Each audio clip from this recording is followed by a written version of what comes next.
ओम अज्ञानतिमिरान्धस्य ज्ञानाञ्जनशलाकया चक्षुरुन्मीलितं येन तस्मै श्रीगुरुवे नमः। श्रीचैतन्यमनोभीष्टं स्थापितं येन भूतले स्वयं रूपः तथा मह्यं ददाति।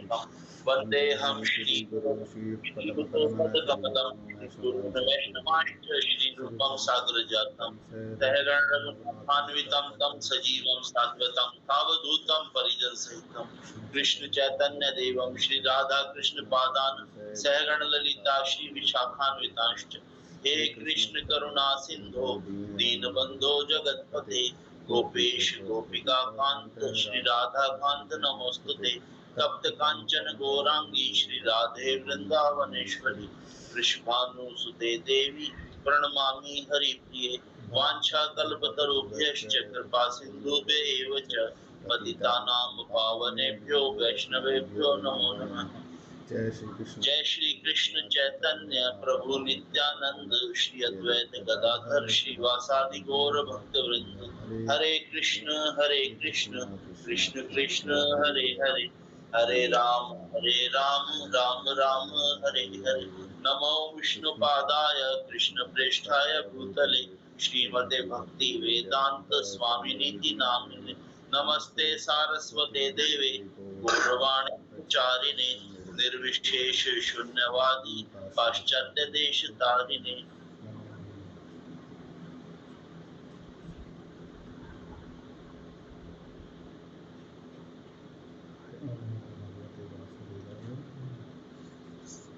ओम नमो भगवते वासुदेवाय। ओम नमो भगवते वासुदेवाय। ओम नमो भगवते वासुदेवाय। हरे कृष्णा। अध्याय 2 श्लोक संख्या 51। कर्मजं बुद्धि युक्ता हि फलं त्यक्त्वा मनीषिणः जन्म बंध विनिर्मुक्ता पदम गच्छन्त्य नामयम्। कर्मजम सकाम कर्मों के कारण बुद्धि युक्ता भक्ति में लगे ही निश्चय ही फलम फल त्यक्त्या त्याग कर मनीषिणा बड़े बड़े ऋषि मुनि या भक्तगण जन्म बंध जन्म और मृत्यु के बंधन से विनिर्मुक्ता मुक्त पद्म पद पर गच्छन्ति पहुंचते हैं अनामयम बिना कष्ट के। इस तरह भगवत भक्ति में लगे रहकर बड़े बड़े ऋषि मुनि और भक्तगण अपने आप को इस भौतिक संसार में कर्म के फलों से मुक्त कर लेते हैं। इस प्रकार वे जन्म मृत्यु के चक्र से छूट जाते हैं और भगवान के पास जाकर उस अवस्था को प्राप्त करते हैं जो समस्त दुखों से परे है। तो भगवान आगे यही कह रहे हैं कि कल हमने पढ़ा था जीवात्मा अनादिकाल से अच्छे बुरे कर्म के फलों को संचित करता रहा, फलता है वह निरंतर स्वरूप से अनभिज्ञ बना रहता है और भगवद गीता के उपदेश से वह इसको दूर कर सकता है। तो भगवद गीता का जो ज्ञान है वो हमें इस कर्म बंधन से और इस जन्म मृत्यु के चक्र से छुटकारा दिला सकता है। तो इस श्लोक में ये बता रहे हैं कि जो ऋषि मुनि है और भक्तगण है वो सब भौतिक संसार के कर्म फलों से अपने आप को मुक्त कर लेते हैं क्योंकि वो भगवत भक्ति में लगे रहते हैं, कृष्ण भावनामृत में लगे रहते हैं और वो जन्म मृत्यु के चक्र से छूट जाते हैं और इस अवस्था को प्राप्त कर लेते हैं जो समस्त दुखों से परे हैं। तात्पर्य श्रील प्रभुपाद द्वारा श्रील प्रभुपाद की जय। मुक्त जीवों का संबंध उस स्थान से होता है जहाँ भौतिक कष्ट नहीं होते। भागवतम में 10, 14, 58 कहा गया है समाश्रिता ये पद पल्लव महत पदम पुण्य यशो मुरारे भवम बुद्धि रस स्वपदम पदम पदम पदम पदम यद विपदाम न तोषाम। जिसने उस भगवान के चरण कमल रूपी नाव को ग्रहण कर लिया है जो दृश्य जगत के आश्रय है और मुकुंद नाम से विख्यात हैं अर्थात मुक्ति के दाता। उसके लिए यह भवसागर गोपुर में समाये जल के समान है। उसका लक्ष्य परम पदम है अर्थात वह स्थान जहाँ भौतिक कष्ट नहीं है या कि वैकुंठ है, वह स्थान नहीं जहाँ पद पद पर संकट हो। श्लोक में ये बताया कि जो चरण कमल रूपी नाव में को भगवान के चरण रूपी कमल रूपी नाव को ग्रहण कर लेता है, यानी कि जो भगवान की चरणों की शरण में चला जाता है वो इस दृश्य जगत के आश्रय और मुकुंद नाम से विख्यात है, अर्थात मुक्ति के दाता उनके लिए भवसागर गोकुल में समाय जल के समान है। यानी कि भगवान जो इस संसार के रचयिता है और जो सारा संसार उनके आश्रय में है, और भगवान मुकुंद यानी कि मुक्ति को प्रदान करने वाले जो भगवान है वो मुक्ति प्रदान करते हैं। जो वास्तव में मुक्ति प्रदान करने वाले भगवान है वो भगवान श्री कृष्ण है। उनके लिए भवसागर गोकुल में समाय जल के समान है। ये जो भवसागर है वो गोकुल में समाया जल के समान है। उनका लक्ष्य परम पद है, अर्थात वह स्थान जहाँ भौतिक कष्ट नहीं है या कि वैकुंठ है, वह स्थान नहीं जहाँ पद पद पर संकट हो।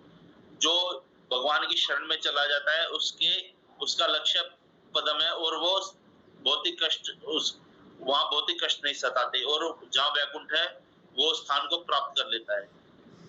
अज्ञानवश मनुष्य यही नहीं समझ पाता कि यह भौतिक जगत ऐसा दुख में स्थान है जहाँ पद पद पर संकट है। केवल अज्ञानवश अल्पज्ञानी पुरुष यह सोचकर कि कर्मों से वे सुखी रह सकेंगे, सकाम कर्म करते हुए स्थिति को सहन करते हैं। मनुष्य जो कि यहाँ संसार में फंसा हुआ है वो ये समझता है कि यहाँ उसको सुख मिल रहा है, लेकिन देखा जाए तो पद पद पर यहाँ संकट ही है और इस संसार को दुखालय कहा गया है। क्योंकि यहाँ कोई भी हम सुख को प्राप्त करना चाहते हैं तो उसके साथ दुख हमें जरूर मिलता है। जैसे कि हम कोई घर खरीदते हैं, कोई बंगला खरीदते हैं, कोई गाड़ी खरीदते हैं या अच्छे कपड़े पहनते हैं, तो उसको उसके रख रखाव के लिए या उसकी चिंता की हमारे और ज्यादा बढ़ जाती है। उसको कैसे हमें मेंटेन करना है, कैसे उसको साफ करना है, तो उसके साथ साथ हमें और चिंताएं बढ़ जाती हैं। यदि कहीं उसका क्षति न हो जाए, गाड़ी की, घर की, कपड़ों की या किसी भी भौतिक वस्तु की, तो दुख उसके साथ साथ जरूर मिलते हैं। और वो अपने केवल अज्ञानवश अल्पज्ञानी पुरुष यह सोचकर कि कर्मों से वे सुखी रह सकेंगे, सकाम करते हुए स्थिति को सहन करते हैं, और वो सकाम कर्मों को करते करते कर्म बंधन में फंसते जाते हैं। उन्हें यह ज्ञात नहीं है कि इस संसार में कहीं भी कोई भी शरीर दुखों से रहित नहीं है। इस संसार का हर मनुष्य, हर जीव, चाहे वो कोई भी जीव है, वो दुखों से ग्रस्त है। ऐसा कोई भी जीव नहीं है जो सुखी, केवल उसके जीवन में सुखी सुख हो। संसार में सर्वत्र जीवन के दुख, जन्म, मृत्यु, जरा और व्याधि विद्यमान है। तो यहाँ जन्म, मृत्यु, जरा और व्याधि से सभी ग्रस्त हैं। हर एक के जीव के जीवन में ये चारों व्याधियां आती हैं, किंतु जो अपने वास्तविक स्वरूप को समझ लेता है और इस प्रकार भगवान की स्थिति को समझ लेता है, वही भगवान की प्रेमा भक्ति में लगता है। यानी कि जो आत्म साक्षात्कार कर लेता है कि मैं कौन हूँ, भगवान कौन है, हमारा संबंध क्या है, मैं भगवान को कैसे प्राप्त कर सकता हूँ, जो इस बात को समझ लेता है वो इस भवबंधन से मुक्त हो जाता है और प्रेमा भक्ति में लगता है। यानी कि वो भगवान को जानता है और कि भगवान कौन है और उनकी भगवान को कैसे प्राप्त किया जा सकता है, यानी कृष्ण भावनामृत में लग जाता है वो। फलस्वरूप वह वैकुंठ लोक जाने का अधिकारी बन जाता है, जहाँ न तो भौतिक कष्ट में जीवन है, ना ही काल का प्रभाव या मृत्यु है। तो उसे वैकुंठ लोक जाने का या गोलोक वृंदावन धाम जाने का अवसर प्राप्त होता है, जो भौतिक कष्ट में जीवन से रहित है, जहाँ ना जरा है, ना व्याधि है, ना मृत्यु है, ना जन्म है। वहां हर कोई भगवान की सेवा में लगा रहता है, हर वस्तु चिन्मय है। कोई भी वस्तु है, वहां सुरभि गाय है, कल्प वृक्ष है, सब भगवान को सेवा के लिए वहां हर कोई जीव भगवान की सेवा में लगा रहता है। वहां किसी भी वस्तु की क्षति या हानि नहीं होती, हर वस्तु चिन्मय है। अपने स्वरूप को जानने का अर्थ है भगवान की अलौकिक स्थिति को भी जान लेना। अपने स्वरूप को जानने का अर्थ है भगवान की अलौकिक स्थिति को भी जान लेना। यानी कि जो ये समझ जाता है कि मैं आत्मा हूँ और भगवान परमात्मा है, जो मेरी हर कार्य को देख रहे हैं, उस पर नजर रखे हुए हैं, और भगवान ही सब जीवों के रचयिता है, भगवान ही सारी सृष्टि के आधार है। जो इस बात को समझ जाता है वो अलौकिक स्थिति को, भगवान की अलौकिक स्थिति को भी जान लेता है, भगवान को भी जान लेता है कि भगवान ही परम भगवान है और सब देवी देवता उनके अंडर में है। सारे जीव भगवान की सेवा, भगवान के से बिछुड़े हुए हैं और सभी आत्माएं। जो ब्रह्मवश यह सोचता है कि जीव की स्थिति और भगवान की स्थिति एक समान है, उसे समझो कि वह अंधकार में है और स्वयं भगवत भक्ति करने में असमर्थ है। जो ब्रह्मवश यह सोचता है कि जीव की स्थिति और भगवान की स्थिति एक समान है, उसे समझो कि वह अंधकार में है और स्वयं भगवत भक्ति करने में असमर्थ है। जो भगवान को और स्वयं को एक समान समझता है वो अज्ञानी है, अंधकार में है, यानी कि वो और वह यानी अहंकार में जी रहा है और वो भगवत भक्ति करने में असमर्थ है। भगवान को वो कभी भी प्राप्त नहीं कर सकता क्योंकि उसे ये पता नहीं है कि भगवान कौन है। परम भगवान ही भगवान श्री कृष्ण है और वो स्वयं को उनके समान समझता है और उनमें कोई अंतर नहीं समझता। यह अपने को प्रभु मान लेता है और इस तरह जन्म मृत्यु की पुनरावृत्ति का पथ चुन लेता है और इस प्रकार वो जन्म और मृत्यु के चक्र में बार बार फंसता जाता है क्योंकि उसे ये नहीं ज्ञात होता कि भगवान है और उसको भगवान की शरण में जाना है। किंतु जो यह समझते हुए कि उसकी स्थिति सेवक की है, अपने को भगवान की सेवा में लगा देता है। लेकिन जो जानता है कि भगवान ही परम भगवान है और वो उसका सेवक है, वो अब स्वयं को भगवान की सेवा में लगा देता है। वह तुरंत ही वैकुंठ लोक जाने का अधिकारी बन जाता है। यानी कि जो भगवान की सेवा में लग जाते हैं वो जो भगवान को जान लेता है भगवान की सेवा में निरंतर लगे रहते हैं। जैसे कि जो भी भक्त होते हैं वो हर काम भगवान की सेवा के लिए करते हैं। कोई भी कार्य है वो भगवान को निमित्त मान करके भगवान की सेवा में ही हर कार्य करते हैं। भगवान की सेवा कर्म योग या बुद्धि योग कहलाती है। भगवान की सेवा कर्म योग या बुद्धि योग कहलाती है, जिसे स्पष्ट शब्दों में भगवत भक्ति कहते हैं। कर्म योग और बुद्धि योग भगवान की सेवा है, भगवान की भगवत भक्ति ही कहलाती है। ये हरे कृष्णा। कोई और भक्त इसमें कुछ ऐड करना चाहे? हरे कृष्णा। सीमा माता जी आप इस पे कुछ प्रकाश डालिए। हरे कृष्णा प्रभु जी, दंडवत प्रणाम प्रभु। तो प्रभु जी ने तो इतने अच्छे से क्लियर कर दिया बिना तैयारी के, तो हम तो प्रभु जी तैयारी करके भी इतना नहीं बोल पाते हैं। तो इसमें यही बताया गया है कि जो इस भौतिक संसार में रहते हुए भी उनके जो कर्म फल है उनसे अपने आप को मुक्त कर लेते हैं। वो भगवत भक्त या जो बड़े बड़े ऋषि मुनि है वो भी नहीं कर सकते, लेकिन जो भगवान के भक्त है वो जो है अपने आप को कर्म फलों से मुक्त कर लेते हैं और इस जो है जन्म मरण के चक्कर से छूट जाते हैं और उन भगवान के पास प्राप्त होते हैं समस्त दुखों से प्राप्त। और वो जो है भगवान के जो धाम है उनको प्राप्त कर लेते हैं, जहाँ पर जो है कोई भी दुख, जन्म मृत्यु जरा व्याधि वहां पर कुछ भी नहीं है। यानी कि वो जो है भगवान के धाम गोलोक वृंदावन को प्राप्त कर लेते हैं।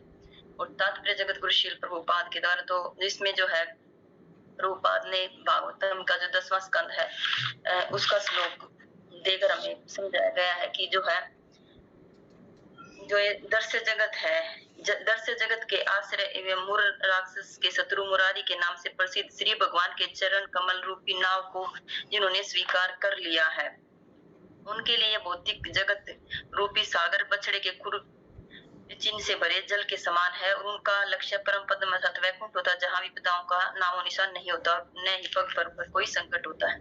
तो जो इसमें जो है भगवान बता रहे हैं भागवतम का श्लोक है कि जो भौतिक जगत है इसमें जो है इसके जो आश्रय है हमें वो है भगवान श्री कृष्ण है और हमें उनकी ही जो है उनके चरण कमलों की जो है शरण ग्रहण करनी चाहिए, जिससे हमें जो भव सागर है इससे जो है भगवान के चरण कमल है वो नाव के समान है, जिससे हम इस भौतिक संसार को पार कर सकते हैं।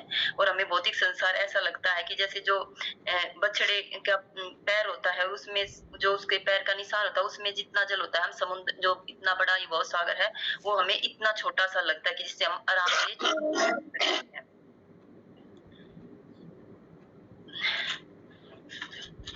और जो भगवान का धाम है, वैकुंठ है या गोलोक वृंदावन है, वहां पर जो है भौतिक विपदाएं हैं उन वे होती ही नहीं, यानी कि जो जन्म मृत्यु जरा व्याधि है ये नहीं होती। और वहां पर किसी भी तरह का जो है कोई संकट भी नहीं होता कि हमें जो है कि हम तो कुछ हम जो कार्य करेंगे वो सिर्फ भगवान की सेवा ही होती है। और उसकी तैयारी जो है हम कृष्ण भावनामृत में जुड़कर वो ही कर रहे हैं कि जिससे हम जो है हम हर समय अपनी चेतना को जो है भगवान की भक्ति में लगा सके। मतलब एक भी क्षण ऐसा ना हो कि उसके लिए हम अपनी इंद्रिय की तुष्टि करें। और उसकी जो है हम यहाँ पर जो है उसकी प्रैक्टिस कर रहे हैं कि एकदम से जो हम जैसे बिल्कुल ही भगवान में जो है पूर्ण रूप से भगवान की ही सेवा के लिए हम अब हमारा जैसे एकदम से हमारी आदत ऐसी हो जाए कि सिर्फ हम भगवान के लिए सब कुछ करें, उसमें अपना कुछ भी ना सोचे कि हम हमारा ये लाभ हो या हम ऐसा करें अपने लिए करें। नहीं, जब हम बिल्कुल ऐसे हो जाते हैं तब जो है हम वैकुंठ जाने के अधिकारी हो जाते हैं। अज्ञानवश मनुष्य ये नहीं समझ पाता कि और जो है भगवान श्री कृष्ण के जो चरण कमल है वो जो है गुलाब की पंखुड़ों के समान है। और जो उनके भगवान श्री कृष्ण के चरण कमल है वो कल्पवृक्ष के समान है कि जो भगवान के शुद्ध भक्त है उनकी जो है सारी इच्छाओं को वो पूरी कर देते हैं। जैसे जो नारद मुनि है उन्होंने भी जो है इतने जो ऊंचे भक्त हैं उन्होंने भी जो है भगवान श्री कृष्ण के चरण कमलों की शरण ग्रहण की थी। और जो भगवान श्री कृष्ण है वो जो है अपने जैसे जब उनके वृंदावन में थे तो जब ब्रह्मा जी ने भगवान श्री कृष्ण के जो है बछड़े और ग्वाल बाल सबको जब चुरा कर ले गए थे तो भगवान ने जो है अपने जो है उनके भक्त वृंदावन वासियों के लिए कि वो जो है अपने उनके लिए परेशान होंगे तो उन्होंने जो है अपने ही रूप अनेक बछड़ों गायों और उनके जितने भी जो भी थे ग्वाल बाल और गाय बछड़े सब का जो है भगवान ने अपना विस्तार कर लिया था। और जो है यहाँ का एक वर्ष तक जो है भगवान ही जो है अपने विस्तार में जो सबके अपने जो है उनके क्या बोलते उनके जो भक्त हैं यानी कि जो उनके हैं क्या बोलते हैं प्रभु जी हमसे जैसे उनके जो वृंदावन के जो भी उनके सखा थे और जो उनके बछड़े थे और गाय थी उनके रूप में प्रकट हो गए। जो उन्होंने अपने जो भक्त हैं जो वहां के जो वृंदावन वासी तो उन सबको जो है क्योंकि वो भी ये चाहते थे कि जो कृष्ण भगवान जैसे भगवान हमारे भी जो है पुत्र रूप में हो तो भगवान ने उनकी भी इच्छा पूरी करी। और जिससे इसलिए जो है भगवान जो है सबकी जो है अपने भक्तों की जो सारी इच्छाएं पूरी करते हैं। और हमारा जो है लक्ष्य भी वही है कि जो है हम भगवान श्री कृष्ण के जो है चरण कमलों की शरण ग्रहण करें और जो है अपनी सारी इंद्रियों को भगवान की सेवा में लगाएं जिससे हम इस जो है भगवान के धाम को प्राप्त कर सके। हरे कृष्णा प्रभु जी, बस प्रभु जी इतना ही कुछ है। हरे कृष्णा प्रभु जी। आराध्या प्रभु हरि बोल।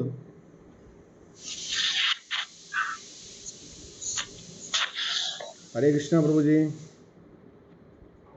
हरे कृष्णा प्रभु जी। प्रभु जी आप जरा प्रकाश डालिए, आज आपको अपॉर्चुनिटी मिल रही है। प्रभु जी इसमें तो मुझे तो ये समझ आया कि अगर हमने वैकुंठ धाम जाना है तो हमने वैकुंठ धाम के लिए हमें क्या करना है कि हमने भगवान के जो चरण कमल है उनकी शरण लेनी है एक। और दूसरा ये है कि जो हमने अपने जो ये भी सकाम कर्म किए हैं तो जो भी जितने भी हमें सकाम कर्म करते हुए उनको सहन करते हुए और ये ज्ञात हुआ कि संसार में कभी भी कोई शरीर इस भौतिक शरीर में दुखों से रहित नहीं है। तो ये सारा है कि हम इस जन्म मृत्यु के चक्कर से बाहर कैसे निकलें। तो वो इसका एकमात्र उपाय यही है कि हम भगवान की भक्ति में लगे रहें और उसी से हमारा ये निवारण हो सकता है और इसी से हम वैकुंठ धाम पहुंच सकते हैं। यही प्रभु जी है। हरे कृष्णा। कृष्णा माता जी, वैसे तो सबने सब कुछ बता दिया है, ये आप बोलेंगी मुझे पता है, लेकिन फिर भी आप बताइए माता जी। पहले पता फिर मुझे ना तो मैं बोल लूंगी। हरे कृष्णा प्रभु जी, अब आप कह रहे हैं तो बताने तो पड़ेगी। ये बता रखे है प्रभु जी इसमें कि जैसे भगवत गीता में भक्ति में लगे हर बड़े बड़े ऋषि मुनि अथवा भक्तगण आपको सब भौतिक संसार में कर्म के फलों से मुक्त कर लेते। तो ये सभी ये जो है ये सभी मृत्यु और जन्म के चक्कर में रहते हैं, चाहे कितने भी बड़े बड़े ऋषि हो, चाहे कोई कैसी भी तपस्या कर लेते हैं लेकिन उनकी जन्म मृत्यु तो फिर भी होनी है। और ये भागवतम का ये श्लोक के उस द्वारा भी समझा रखा है कि जिसने इस भगवान के चरण कमलों में के रूपी नाव में जो भगवान के चरण कमल की शरण कर लेता है, इस रूपी नाव जो इस भवसागर को हमें पार उतार देगी, इस नाव में हम बैठ लेंगे तो भगवान के शरणागत हो जाएंगे तो शरण ग्रहण कर लेंगे तो जगत श्री मुकुंद नाम के विख्यात अर्थात मुक्ति दाता उसके लिए भव सागर गो मुक्ति सागर के समान है। तो ये भव सागर है जो गो खुर के समाये जल के समान है। तो ये उसका लक्ष्य परम पदम है, अर्थात वह स्थान वह भौतिक कष्ट नहीं है कि भगवान के धाम में वैकुंठ में चले जाएंगे। उस नाव में रूपी नाव में बैठकर हम तो अगर भगवान के शरणागत होंगे तब उस नाव में बैठ पाएंगे हम। भगवान का चार नियमों का पालन, भगवान का जप, भगवान का कीर्तन, भगवान का गुणगान, मतलब 24 घंटे भगवान की सेवा भगवान की भक्ति में लगे रहेंगे तो जब हम उस रूपी नाव में बैठ पाएंगे और वहां पर वैकुंठ में ना कोई ये नहीं है, कष्ट नहीं है, भौतिक कष्ट नहीं है वहां पर, वहां वैकुंठ स्थान नहीं, पद पद पर कष्ट नहीं मिलता वहाँ बस आनंद ही आनंद है। भगवान की सेवा करे हैं, सब भगवान की सेवा में लगे रहते हैं वहाँ। और ज्ञानवंत मनुष्य यह समझ पाता है कि वह भौतिक जगत ऐसा दुख में है स्थान है, यहाँ पद पद पर संकट है। जो भौतिक जगत है वह तो संकट का भरा पड़ा है और हम इसमें जो आते हैं तो भी अपना दुख भोगने के लिए ही आते हैं हम यहाँ सुख तो इसमें है ही नहीं। थोड़ा बहुत हम सुख हल्का माड़ा सुख आ जाता है तो उसमें भूल जाते हैं, तो फिर दुख आ जाते हैं तो फिर वो यही होता है। आखिर सुख के केवल दुख तो इसमें है ही है। केवल अज्ञानवंत अल्प ज्ञानी पुरुष यह सोच कर कर्मों से सुखी रह सके, सकाम कर्म करते हुए स्थिति को सहन करते हैं और उन्हें ज्ञात नहीं है कि इस संसार में कहीं भी कोई भी शरीर दुखों से रहित नहीं है। मतलब पूरा ही संसार ऐसा कोई मनुष्य नहीं है, कोई जीव नहीं जिसमें कि किसी को दुख ना आया। जो इस संसार में आया जन्म मृत्यु के चक्कर में वो हर घर में ये आता, ये दुख जन्म मृत्यु का और ये सुख दुख हर घर में हर मनुष्य के साथ है। जन्म मृत्यु जरा तथा व्याधि ये विद्वान है कि ये सबके घर में है ये और सब मनुष्य के साथ है जरा मृत्यु का। किंतु जो अपने वास्तविक स्वरूप को समझ लेता है, जो ये समझ लेता है कि मैं शरीर नहीं आत्मा हूँ और भगवान परमात्मा है, तो हमारा लेखा जोखा जो हम करते हैं सारा दिन जो भी कुछ करते हैं तो वो सब परमात्मा के रूप में नोट करते रहते हैं।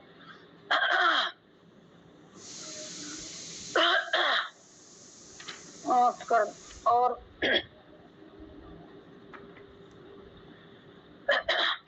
प्रेमा भक्ति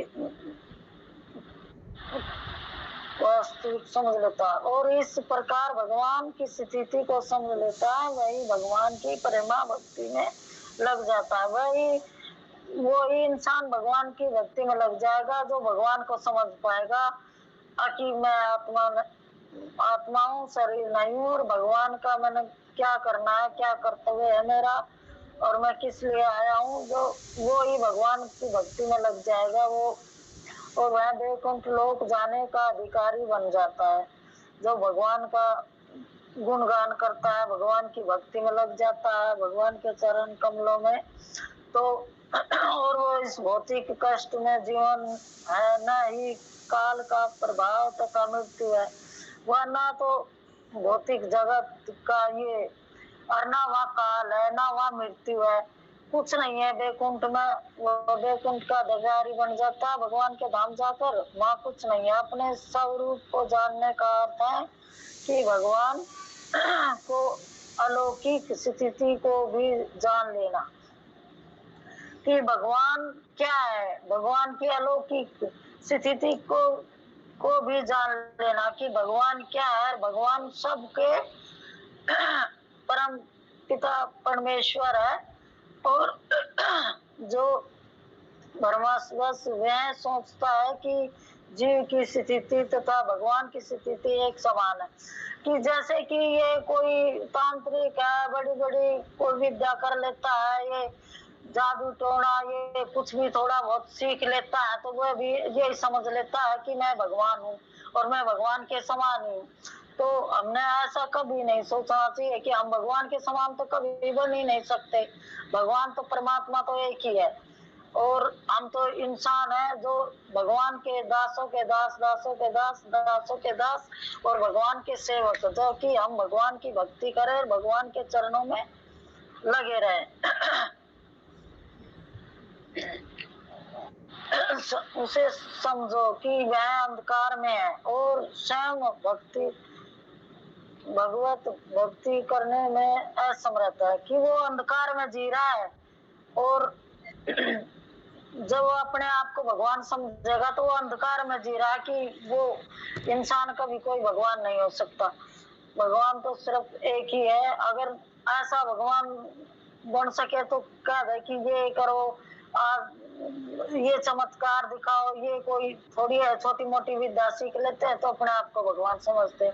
वह अपने आप को प्रभु मान लेता और इसी तरह जन्म मृत्यु के पुनरावृत्ति का पथ चुन लेता है, कि वो जो अपने आप को भगवान प्रभु मान लेता है कि मैं ही भगवान हूँ, और दुनिया जाने लग जाती है कि थोड़ा बहुत उनका किसी भी सियाना सट्टा का किसी भी जादू टोना वाला शास्त्री के पास, किसी के पास भी हम जाएंगे तो वो कुछ तो कुछ बोल कर ही हमें वहां से उठाएंगे ना,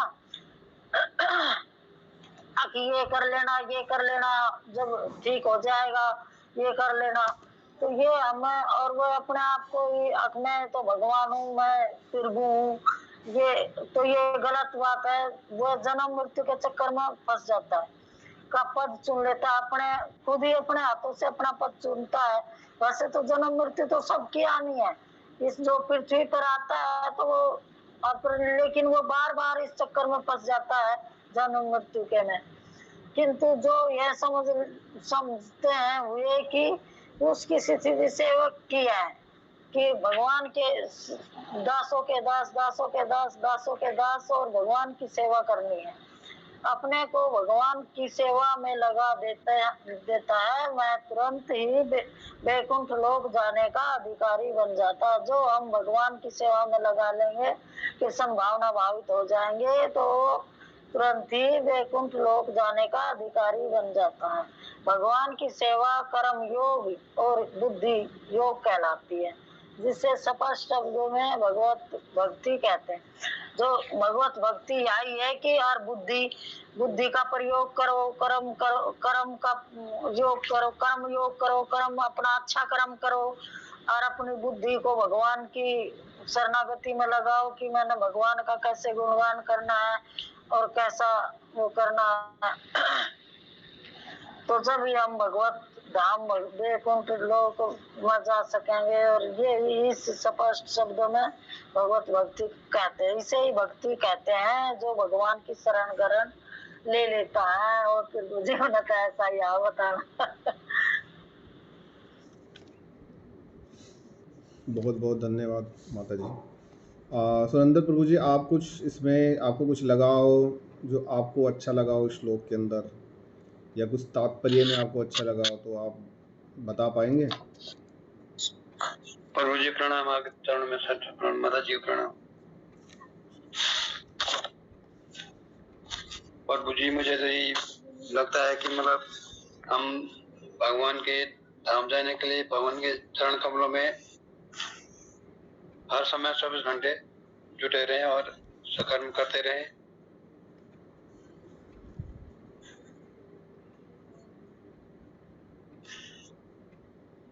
और अज्ञानता बस जो है कि मन से समझकर भौतिक जगत से छुटकारा पाए।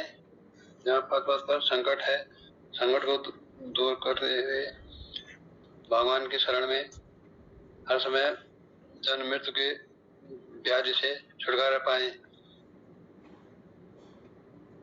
और किस प्रकार से हम जो है कि बैकुंठ लोक जाने के अधिकारी बने।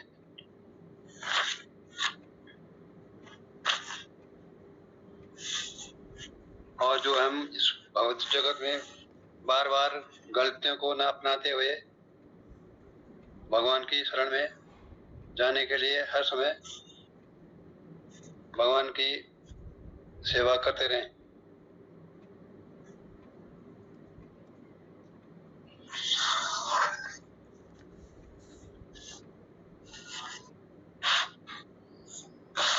ठीक है प्रभु जी। धन्यवाद प्रभु जी। अभी इस श्लोक पर थोड़ा सा प्रकाश डालेंगे हमारे सुपरस्टार अनिल गुप्ता प्रभु जी। प्रभु जी थोड़ा बताइए। हरे कृष्णा प्रभु जी, दंडवत प्रणाम प्रभु जी। सभी भक्तों के चरणों में दंडवत प्रणाम। इस श्लोक की व्याख्या में सबने मिलकर के बहुत सुंदर तरीके से कर दी है। इसमें कुछ बहुत ज्यादा भटका नहीं, थोड़ा सा रिकैप कर सकते हैं बस। देखिए, भगवान बहुत सुंदर श्लोक बोल रहे हैं। कर्मजम बुद्धि युक्ता ही बलम त्यक्त्वा मनीषिणः जन्म पद विनिर्पदम गच्छन्ति अनामयम्। बहुत सुंदर श्लोक है ये। इस श्लोक के अंदर एक शब्द आ रहा है अनामयम। अनामयम बहुत पुराना शब्द है। आमय बोलते हैं व्याधि, रोग को। अनामयम मतलब बिना किसी व्याधि, बिना किसी रोग के। तो भगवान बता रहे हैं कि इस तरह भगवत भक्ति में लगे रहकर बड़े बड़े ऋषि मुनि भक्तगण अपने आप को इस भौतिक संसार के कर्म के फलों से मुक्त कर लेते हैं और इस प्रकार वे जन्म मृत्यु के चक्र से छूट जाते हैं और भगवान के पास जाकर उस अवस्था को प्राप्त कर लेते हैं जो समस्त दुखों से अर्थात समस्त रोगों से या व्याधि से परे है। तो वो अवस्था कौन सी हो सकती है? वो अवस्था होती है केवल वो अवस्था वहां पर मिल सकती है जिस अवस्था को हम बोलते हैं वैकुंठ। क्योंकि वैकुंठ के अलावा कोई भी ऐसी अवस्था नहीं है जहाँ पर कुंठा ना हो, जहाँ पर रोग ना हो, जहाँ पर व्याधि ना हो, जहाँ पर दुख ना हो। अब वैकुंठ क्या है? जैसे शब्द में ही वैकुंठ, कुंठ का मतलब कुंठा, रोग, है ना। तो वैकुंठ धाम यानी भगवान का जो धाम है, जो सर्वोच्च धाम है, वहीं पर एक ऐसी अवस्था आती है जहाँ पर आपको कोई रोग नहीं होगा। बाकी जितने भी लोग हैं इस सृष्टि में, वहां पर क्या है? सब जगह पर दुख है ही, विद्यमान ही है। और यहाँ तक कि इस लोक पे, जिस लोक पे हम रहते हैं, उसका तो नाम ही है दुखालयम अशाश्वतम।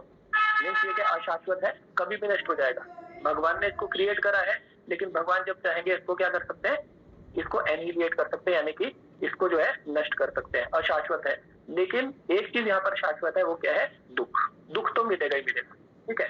जैसे भोजनालय है, भोजनालय में हमेशा भोजन मिलता है। वाचनालय है, वहां पर पढ़ने के लिए पुस्तक मिलती है, ठीक है। इसी तरह से भगवान ने इस जगत का नाम ही रखा है दुखालय। यहाँ पर हमेशा दुख मिलेगा, ठीक है। अब भगवान ने क्या बोला कि इस तरह भगवत भक्ति में लगकर तरह। अब पिछले 3 श्लोकों की तरफ अगर जाए तो भगवान ने कर्म करने के लिए बताया था। क्योंकि देखिए, यहाँ पर आना हमारा कर्म के ऊपर निर्भर है, यहाँ पर बने रहना कर्म के ऊपर निर्भर है, और यहाँ से निकलना भी हमारे कर्म के ऊपर निर्भर है। अगर हम शास्त्र के अनुसार कर्म करते हैं तो हम यहाँ से बहुत आसानी से निकल सकते हैं। शास्त्र के विपरीत कर्म करते हैं तो यहाँ बने रह सकते हैं, और शास्त्र के विपरीत कर्म करते हुए यहाँ पर हम दुख को अनुभव करते हैं। तो सब कुछ यहाँ पर बना रहना या यहाँ से निकल जाना केवल हमारे कर्म के ऊपर निर्भर है। तो भगवान ने इससे पहले 3 श्लोक में 47, 48, 49 में यही बताया था कि आप कर्म किस प्रकार करेंगे। कर्म करने का तरीका बताया। दूसरा फिर बताया कि आप कर्म को किस तरह से करेंगे, है ना। कैसे करेंगे? योग के अनुसार। 2 तरह के कर्म बताए भगवान ने, मुख्यतः सकाम और निष्काम, ठीक है। तो सकाम कर्म करेंगे तो यहाँ बने रहेंगे, तो कर्म करेंगे। निष्काम कर्म करेंगे तो यहाँ से निकल जाएंगे, ठीक है। तीसरी चीज भगवान ने क्या बताई थी? कर्म क्या है, कर्म कैसे करना है। तीसरी चीज भगवान ने बताई थी कौन से कर्म नहीं करने।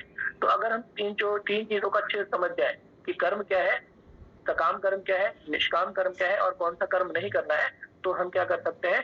बड़े आसानी से हम कर्म के फलों से मुक्त हो सकते हैं और इस धाम की यहाँ से निकल सकते हैं। तो यही चीज भगवान इस श्लोक में बता रहे हैं कि इस तरह भगवत भक्ति में लगकर, यानी कि कर्म को ध्यान में रखते हुए अगर हम अच्छे से पालन करेंगे तो हम इस धाम से, यहाँ इस वैकुंठ मतलब निकल के इस दुखालय से निकल करके भगवत धाम को जा सकते हैं और वही हमारा फाइनल डेस्टिनेशन है ना। तो ये चीज ये पहले भगवान ने अनुवाद में बताई। अब देखिए, अब यहाँ पर भागवतम का भगवान ने रेफरेंस लिया और भागवतम का रेफरेंस लेकर के प्रभुपाद जी बता रहे हैं कि ये जो जगत है ये क्या है, पदम पदम यद्विप्ताम। यहाँ पर जगह जगह पर, हर जगह पर क्या है, यहाँ कष्ट है।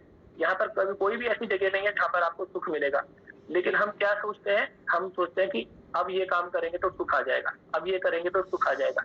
वास्तव में सुख आता नहीं है, वो केवल हमारे अज्ञान के कारण हमें ऐसा लगता है कि शायद सुख आएगा, लेकिन आता नहीं है। ठीक है, मुक्ति कौन दे सकता है? बहुत सुंदर शब्द, मुकुंद। मुकुंद ही केवल ऐसे हैं जो हमें मुक्ति दे सकते हैं। अर्थात हमें क्या करना पड़ेगा, हमें मुकुंद की शरण में जाना पड़ेगा, क्योंकि वही क्या है, मुक्ति के दाता है। मुक्ति मतलब जन्म मरण के चक्र से मुक्त हो जा। देखिए एक बड़ा सुंदर सा एग्जाम्पल है, जैसे आपने देखा होगा कई बार मेला लगता है ना, तो मेले में ना एक झूला आता है जिसको हिंडोला बोलते हैं, ऐसे ऐसे झूलता रहता है वो, ऐसे है ना, झूला झूलता रहता है।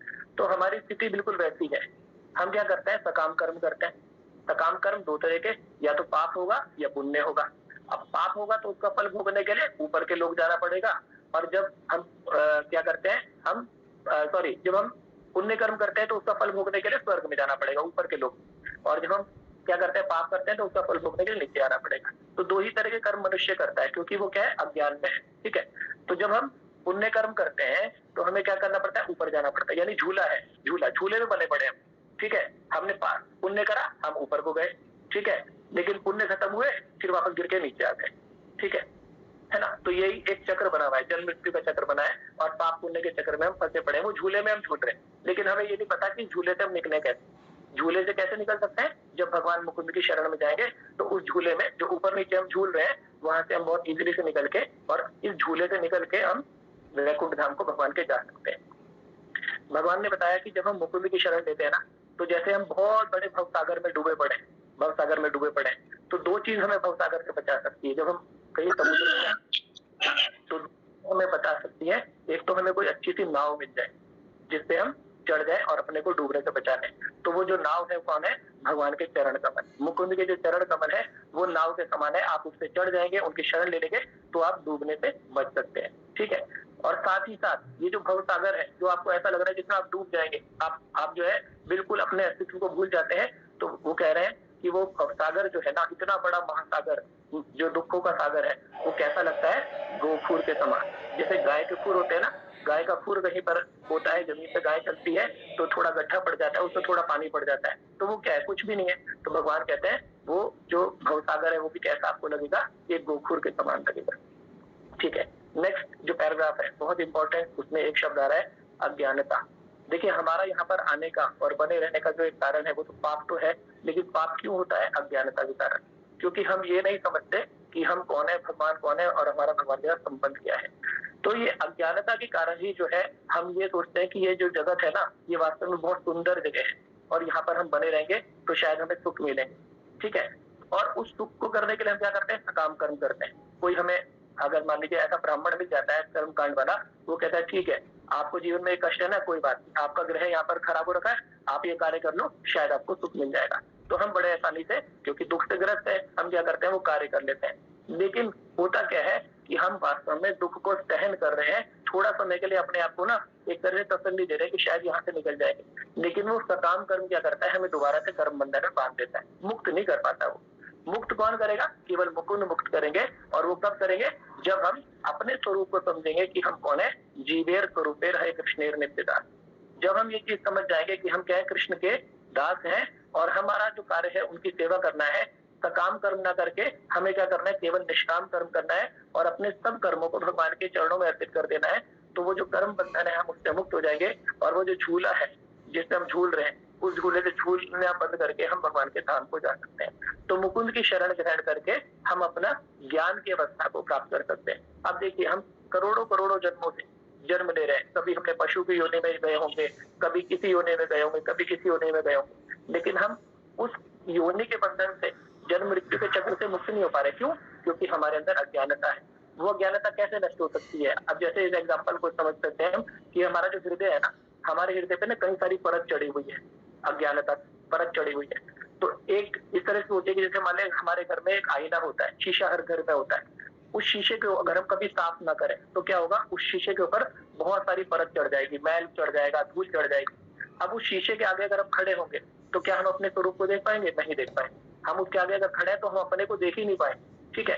तो इसी तरह से करोड़ों करोड़ों जन्मों से जो हमारा हृदय रूपी जो आईना है ना, ये इसके ऊपर कई मोटी मोटी परत चढ़ चुकी है, जिसके कारण हम ना तो अपने को समझ पाते हैं, ना हम भगवान को समझ पाते हैं, ना हम अपना और भगवान का संबंध समझ पाते हैं। तो भगवान कह रहे हैं कि अगर आप अपने शीशे में अपने को देखना चाहते हैं, अपना प्रतिबिंब देखना चाहते हैं, तो क्या करना होगा, उस शीशे को एक बार आप उसकी धूल हटा दीजिए, साफ कर लीजिए। जैसे ही आप धूल को साफ करेंगे, अपने स्वरूप को पहचान जाओगे। तो जो हमारा हृदय रूपी जो दर्पण है, उसको हम कैसे साफ कर सकते हैं? तो भगवान ने बोला, ये तो दर्पण मार्जनम भव महादावाग्नि निर्वापणम श्रेया केरव चंद्रिका वितरणम विद्या वधुजीवनम। तो आप क्या करिए, हरिनाम रूपी, हरिनाम से क्या कर सकते हैं, आप हृदय के ऊपर जमी हुई जो धूल है उसको साफ कर सकते हैं। और जब वो धूल साफ हो जाएगी तो धीरे धीरे क्या होगा, आपको अपना वास्तविक स्वरूप पता लगेगा कि आप कौन है, आप कृष्ण के नित्यदास हैं। और भगवान की सेवा ही आपकी सबसे बड़ी निधि है। आपको भगवान की सेवा करनी होगी। आपको अपने जैसे स्वरूप आपको पता लगा और आप भगवान के शरण में चले गए तो मुकुंद क्या करेंगे, आपको मुक्ति प्रदान करेंगे। देखिए, इस जगत पे ना 4 कॉमन डिजीज है, 4 कॉमन दुख है जो सबको आने ही आने, यहीं पर आने, बाकी कहीं नहीं आने। जो भौतिक जगत है यहाँ पर 4 दुख सबको आने। कौन कौन से हैं? जन्म, मृत्यु, जरा, व्याधि। जन्म सबका होना है, कष्टकारी है। मृत्यु सबकी होनी है, कष्टकारी है। जब देखिए, जब कोई व्यक्ति जगत में आता है ना, तो कोई हंसते हुए नहीं आता, सब रोते हुए आते हैं। यानी सबको पता है कि ये जगह कैसी है, दुख दुख यहाँ भोगना है, तो सब रोते हुए आते हैं हमें। फिर जन्म होता है, फिर मृत्यु है, कोई भी हंसते हुए नहीं जाता, केवल भक्तों को छोड़ के सब रोते हुए जाते हैं, ठीक है। क्यों? आसक्ति पाले हुए होते हैं कि यहाँ तो हमें सुख भोगना था, हम यहाँ से जा क्यों रहे, जाने का मन ही नहीं करता किसी का। फिर तीसरी चीज जरावस्था, बुढ़ापा, कष्टकारी है। और जब बीमारी आती है तो भी कष्ट होता है। तो 4 कॉमन दुख तो सबके साथ है। फिर इसके अलावा अगर हम शास्त्रों में जाएं तो 3 तरह के दुख और बताए हैं हमारे शास्त्रों में, आप सबने शायद पढ़ा भी होगा। एक है आदि भौतिक, एक होता है आध्यात्मिक और एक होता है आदि दैविक। 3 तरह के कष्ट और हैं, जिसमें जो आदि भौतिक कष्ट होते हैं, ये होता है अन्य प्राणियों के द्वारा जो हमें कष्ट मिलते हैं, जैसे मच्छर काटने से कभी डेंगू किसी को हो गया तो वो है आदि भौतिक कष्ट। ये भी यहाँ पे बना हुआ है, ठीक है। ऐसे मान लीजिए किसी को दूसरे पशु ने काट लिया, सांप ने काट लिया, कुत्ते ने काट लिया, तो भी कष्ट आएगा, ठीक है। इसी प्रकार से एक कष्ट होता है आदि दैविक कष्ट, वो भी सबके लिए कॉमन है। आदि दैविक कष्ट जैसे सुनामी आ गई, बाढ़ आ गई, महामारी आ गई, ठीक है। तो ये जो कष्ट होते हैं जो समाज को एक विस्तृत रूप से प्रभावित करते हैं, ये होते हैं आदि दैविक कष्ट, है ना। और तीसरा होता है आध्यात्मिक कष्ट, जो हमारे प्रारब्ध है, हमारे मन के द्वारा, हमारे शरीर के द्वारा जो कष्ट मिलते हैं वो आध्यात्मिक कष्ट है। तो देखिए, पहले वो 4 कष्ट कम नहीं थे, लेकिन ये 3 तरह की कैटेगरी के कष्ट और आ गए, तो यहाँ तो कष्ट ही कष्ट है, ठीक है। तो अब क्या है, इन कष्टों से मुक्ति कैसे मिल सकती है? जब हम भगवान की शरण ग्रहण करके भगवान के धाम को जाए, वैकुंठ धाम को जाए। तो अब यहाँ पर भगवान बता रहे हैं हाँ कि अब कैसे हो सकता है कि 2 तरह के व्यक्ति हैं, 2 तरह की कंडीशन भगवान बता रहे हैं। एक तो वो लोग हैं जो क्या करते हैं, अपने आप को भगवान के समकक्ष मानते हैं, भगवान के समकक्ष मानते हैं कि मैं भी भगवान हूँ, मैं भी स्वामी हूँ, है ना, और मैं जो है सुख भोगना चाहता हूँ, ठीक है। तो हमें ये मान लेना चाहिए कि वो क्या है, अंधकार की अवस्था में, वो अंधकार की अवस्था में। और ऐसे व्यक्ति कभी भी जन्म मृत्यु के चक्र से मुक्त नहीं हो पाएंगे। मुक्त वही हो पाएगा जो अपने आप को भगवान का दास समझेगा, जो स्वामी समझेगा वो यहीं बना रहेगा। क्योंकि स्वामी समझने के कारण ही हम जो है वैकुंठ धाम से यहाँ डाले गए, है ना। और अगर वही भाव हमारा यहाँ बना रहा तो हम यहाँ से मुक्त नहीं हो पाएंगे, हम यहीं बने रहेंगे। प्रभुपाद लास्ट लाइन में बोल रहे हैं कि केवल ऐसा व्यक्ति जिससे थोड़ा ज्ञान प्राप्त कर लिया और वो यह समझता है कि उसकी स्थिति सेवक की है, जैसे ही हमारे अंदर ये भाव आ गया कि हम सेवक हैं, जीवेर स्वरूपे रहे कृष्णेर नेत्रा, तो भगवान क्या करेंगे, तुरंत माया का प्रभाव वहां से हटा लेंगे। और जैसे ही वो भगवान की सेवा में लगेगा वो तुरंत एलिजिबल हो जाएगा दोबारा कहाँ जाने के लिए, योग्य हो जाएगा वैकुंठ धाम जाने के लिए, ठीक है। और ये जो कार्य है ये कैसे हो सकता है, केवल और केवल मात्र बुद्धि योग के द्वारा हो सकता है, जिसके बारे में हमने पीछे पढ़ा था। तो उस बुद्धि योग के द्वारा हम आसानी से जो है भगवान के धाम यानी कि अपना जो स्थान है, शाश्वत स्थान, जहाँ पर हम भगवान की दिव्य सेवा में लगते हैं उस स्थान पर हम बहुत आसानी से जा सकते हैं। हरे कृष्णा। सभी भक्तों के चरणों में दंडवत प्रणाम।